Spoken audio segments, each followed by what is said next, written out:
Welcome my luxurious fleet to the 2019 Lexus UX introduction, hands-on, as well as my training impressions and driving impressions of this amazing new addition to the Lexus fleet. I can't wait to tell you all about it. If you haven't hit that subscribe button, please do that. I'll see you on the other side of the intro, and we'll hit the slides and the video, and let's do this.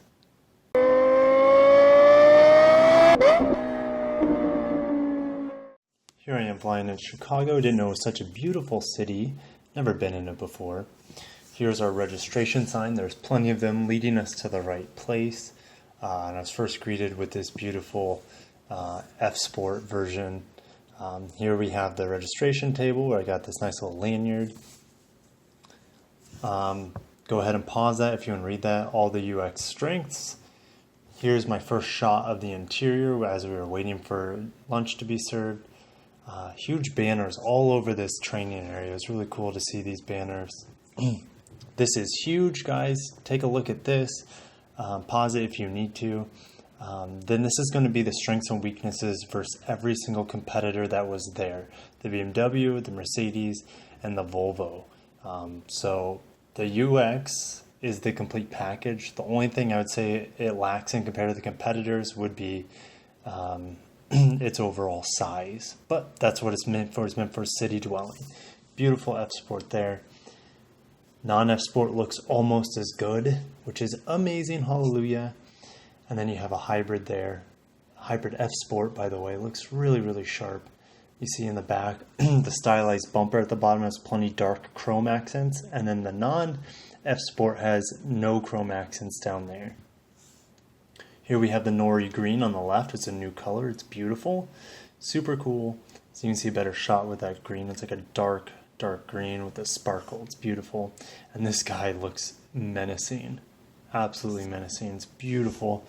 This is the new interior. You see these little Lexus chevron type things on the edge of the seats. F Sport seat is amazing as always. Looks very similar to the ES.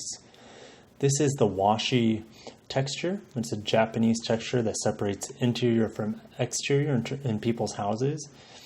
Here we have a close-up of that Nori green, and then you see our training area. We didn't spend hardly any time here, to be honest. We went through a few slideshows, pretty good. You can see the pricing there is very straightforward. This is the new lease agreement, which I've went over in my future Lexus video. These are the coins we collected as teams. My team, of course, won. No big deal. There's that Nori green with the lights on. But I got an Amazon Echo Dot for winning, by the way. Oh, those lights look so amazing. Those taillights look also so amazing. They did a fabulous job with this car. The tonneau cover is storable. It's a little tiny piece of fabric that folds up super easily, as Sarah just demonstrated there. Some people think it's cheap.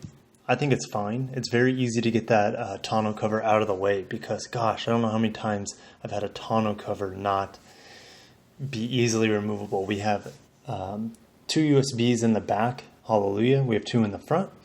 There's the side of the door. It's not finished. At the top, it's still plastic, but that'll change. Oh, yeah, of course, we have cup holders in the back as well.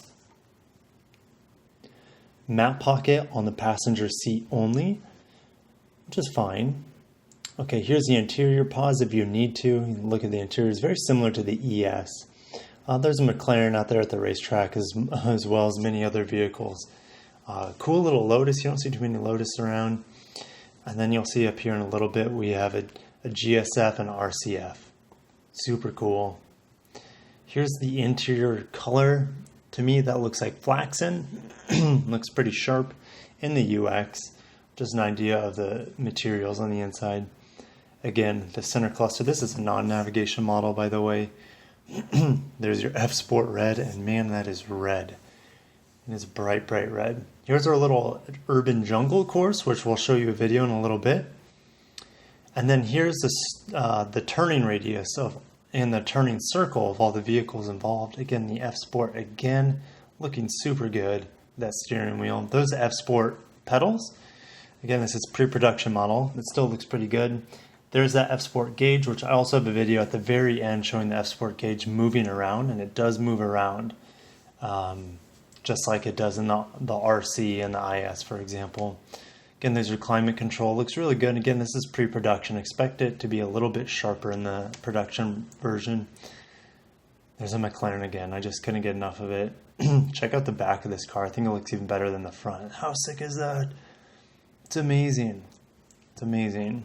Now this Ferrari, I think the McLaren looks better, except for the engine bay. That had me drooling all over this Ferrari, the engine bay. And then this cool little race car. Tons of these race cars out at this track. And then we finished with this crazy, as we were driving to the airport, you see these solar things going on the outside. Anyways, next to the video. Competition of the UX. Obviously with the UX F Sport, we have the Volvo XC40.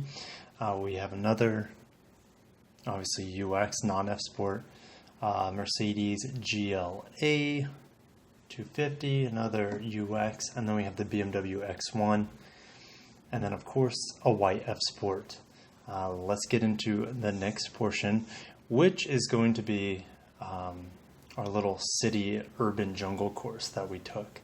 All right, so I sped this up 300%. This is the kind of slalom portion, which is by far the easiest for all the vehicles. So we tested all the vehicles, not only the UX, but all those other competitors as well. This portion was very difficult for anything other than the UX to get through. You saw the Volvo in the background there. Volvo is a much bigger vehicle than this UX. And I would say it's more similar to the NX. You can see this is the roundabout, or it's a full circle. And the UX did it with ease just about every time. The Volvo, I had to stop twice and back up. It's pretty crazy. So this vehicle is through and through designed for city environment, tight turns, be great for Europe. I know this car will do really well in Europe with these cornering capabilities. Okay, so I actually got a chance to drive this by myself. Usually we're driving in groups, but this car was kind of abandoned.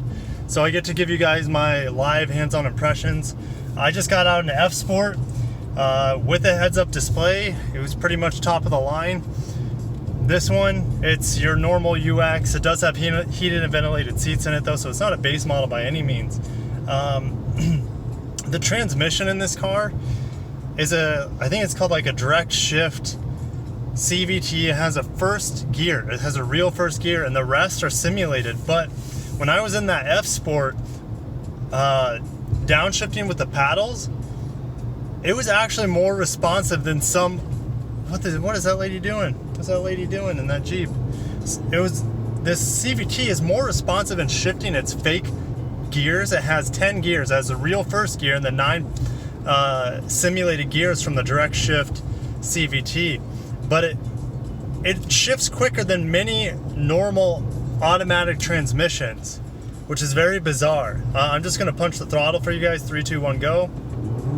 And it's almost immediate, and it goes. Now, this car doesn't have much power. It's not supposed to. They've designed this car almost entirely for the city.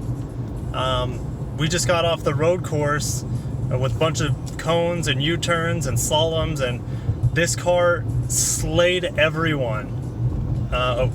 We drove this one a couple times, and then like the Volvo XC30, that thing was a headache to drive it in that course. So was the Mercedes-Benz GLA 250, I think that's what it's called. But this car is extremely nimble. It's the most comfortable. As you can see, these seats here, they are the most comfortable seats. Now, I'm gonna roll onto the throttle here, like a 0 to 40. So there's a real gear up to 30 some miles per hour. Be aware, guys, we have a car parked. There was a car in the central lane, so be aware of that. There was a car parked in the center lane there. Anyways, you can see the sunroof, guys. This car feels like a Lexus. It doesn't feel like that CT200 that this car is kind of replacing. That didn't feel like a Lexus. This feels like a UX that's been shortened. And the standard powertrain on this kind of feels like the hybrid powertrain on the NX. Now the volume button, if you guys see here, the volume button, this is your only way to change, actually your secondary way. You have it there, which you can reach from the passenger or driver. And of course I have it on the steering wheel, which I almost always forget because of my daily driver. I don't have that on my steering wheel when I'm driving these cars. I just kind of forget about that. The steering wheel feels amazing. It's fully leather. It's going to be heated all the way throughout. Just going to give you guys an idea of this steering wheel. I believe it's the exact same steering wheel as the ES.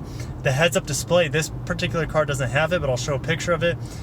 The heads-up display in the the higher end models like the F Sport I drove looked exactly the same as the ES. I'm almost 100% positive that it is.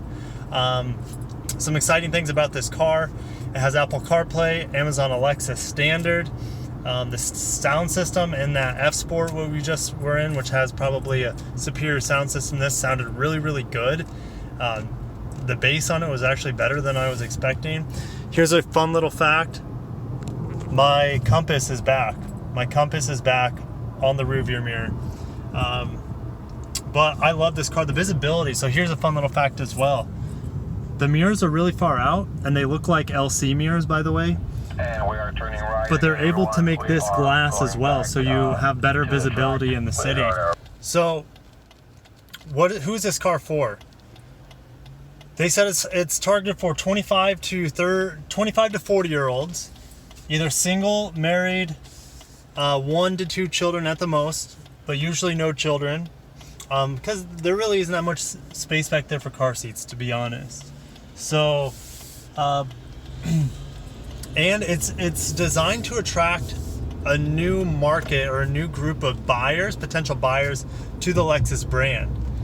So the goal, this is our entry-level vehicle. The goal is to hook new buyers, get them addicted to Lexus quality and refinement and our service department, which is second to none. Get them used to this luxury experience and how amazing it is with this entry-level UX.